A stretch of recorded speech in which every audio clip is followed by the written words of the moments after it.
প্রিয় দর্শক শ্রোতা, আসসালামু আলাইকুম এবং অপরান্ত শুভকামনা সবার জন্যে। খুবই হৃদয় ভারাক্রান্ত হৃদয়ে বলতে হচ্ছে যে শুধু ইরানবাসীকে নয়, সারা পৃথিবীর কোটি কোটি মার্কিন সাম্রাজ্যবাদ বিরোধী মানুষকে শোক সাগরে ভাসিয়ে শহীদ হলেন আয়াতুল্লাহ আলী খামেনি। এমনটি জানা গেছে আল জাজিরার বরাতে। আল জাজিরা ইরানি সংবাদ সংস্থা তাসনিম এবং ফার্স নিউজকে কোট করে এই সংবাদ জানিয়েছে, শহীদ হলেন খামেনি। আর বাংলাদেশ সময় রোববার মধ্যরাতে মার্কিন যুক্তরাষ্ট্রের প্রেসিডেন্ট ডোনাল্ড ট্রাম্প তার এক পোস্টে সেটি কনফার্ম করলেন এবং তার ভাষা সবসময় তিনি যা বলে থাকেন সেই সব ভাষায় খিস্তি খেউর করলেন যে একটি দুষ্ট চক্র শেষ হয়েছে মধ্যপ্রাচ্য থেকে, এইভাবে তিনি বিষোদ্গার করলেন। তো যাই হোক, বিষয়টি ছিল আসলে বিপরীত। আমরা মনে করি এবং বিশ্বের শান্তিকামী কোটি কোটি মানুষ মনে করে খামেনি মার্কিন যুক্তরাষ্ট্র এবং ইসরায়েলের যে দুষ্ট নেক্সাসটি আছে, দুষ্ট চক্র, তারাই আসলে প্রকৃত দুষ্ট চক্র। তাদের হামলায় তিনি শাহাদাত বরণ করলেন। আর দীর্ঘদিন থেকে খামেনি হয়েছিলেন যুক্তরাষ্ট্রের এবং ইসরায়েলের চক্ষুশূল। খামেনিকে ছাড়া মধ্যপ্রাচ্যে আর এমন কোনো নেতা রইলেন না যিনি মার্কিন যুক্তরাষ্ট্র এবং ইসরায়েলের চোখে চোখ রেখে কথা বলতে পারেন। একজন আর রইলেন না এখন। তো তাতে করে ইসরায়েল এবং যুক্তরাষ্ট্রের স্বস্তির যথেষ্ট কারণ আছে।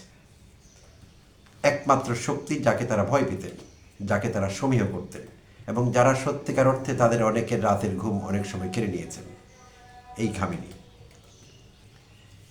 তো খামেনি একাই শহীদ হননি, তার পরিবারের আরও অনেকেই শহীদ হয়েছেন।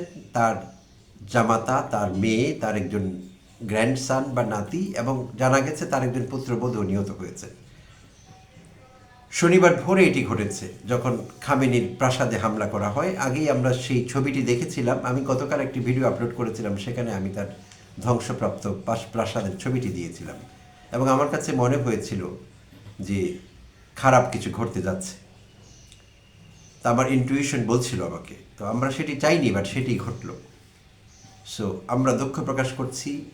বাংলাদেশের মানুষ শোকাহত, সারা পৃথিবীর শান্তিকামী মানুষের মতো আমি বিশ্বাস করি।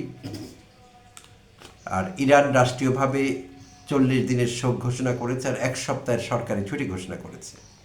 তো এখন পরবর্তী যে প্রশ্নটি দেখা দিয়েছে সেটি হলো খামেনি উত্তরকালে। এখন খামেনি নেই, ইরানের শাসন ব্যবস্থা কোন পথে এগোবে, কীভাবে চলবে, একটি অচলাবস্থা নিঃসন্দেহে সৃষ্টি হয়েছে। কিন্তু তারপরও ইরানের সংবিধানে কিন্তু এই বিষয়ে নির্দিষ্ট পদ্ধতি ব্যাখ্যা করা আছে।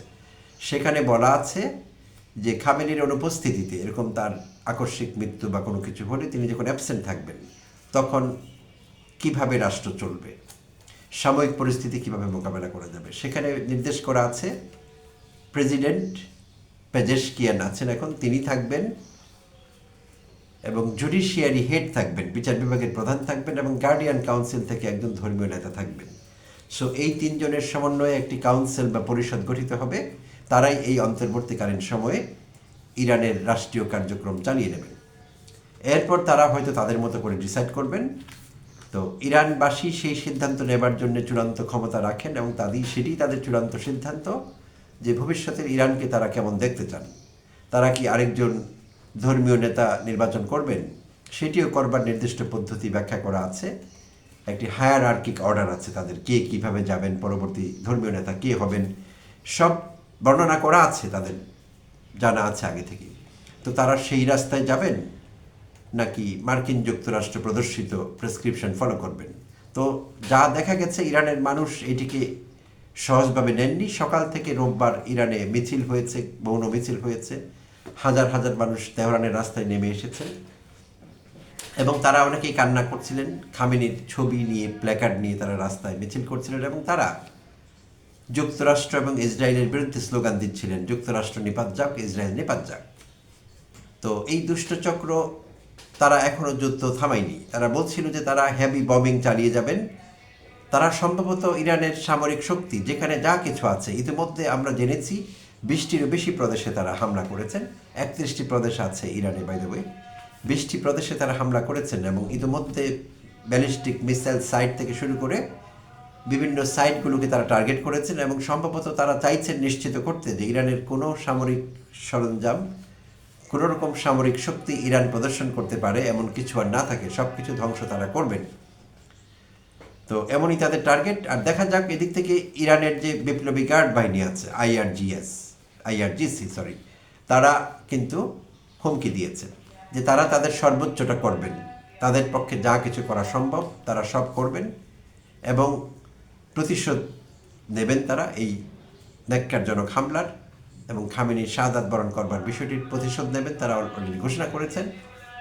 এবং ইতিমধ্যে আমরা সেই নমুনা দেখতে পাচ্ছি ইরানের আশেপাশে যেসব প্রতিবেশী রাষ্ট্রগুলো আছে যেখানে মার্কিন ঘাঁটি আছে সেখানে ইতিমধ্যে তারা মুহুর্মুহু হামলা করছেন। ইসরায়েল তো তারা কাঁপিয়েছেন অলরেডি, তেল আবিব থেকে শুরু করে বিভিন্ন জায়গায় তাদের মিসাইল এবং ড্রোন হামলা চালু আছে, চলছে, সেখানেও হতাহতের খবর পাওয়া যাচ্ছে বিভিন্ন সময়। তো তারা বসে নেই, আইআরজিসি তাদের সর্বোচ্চটা করবেন।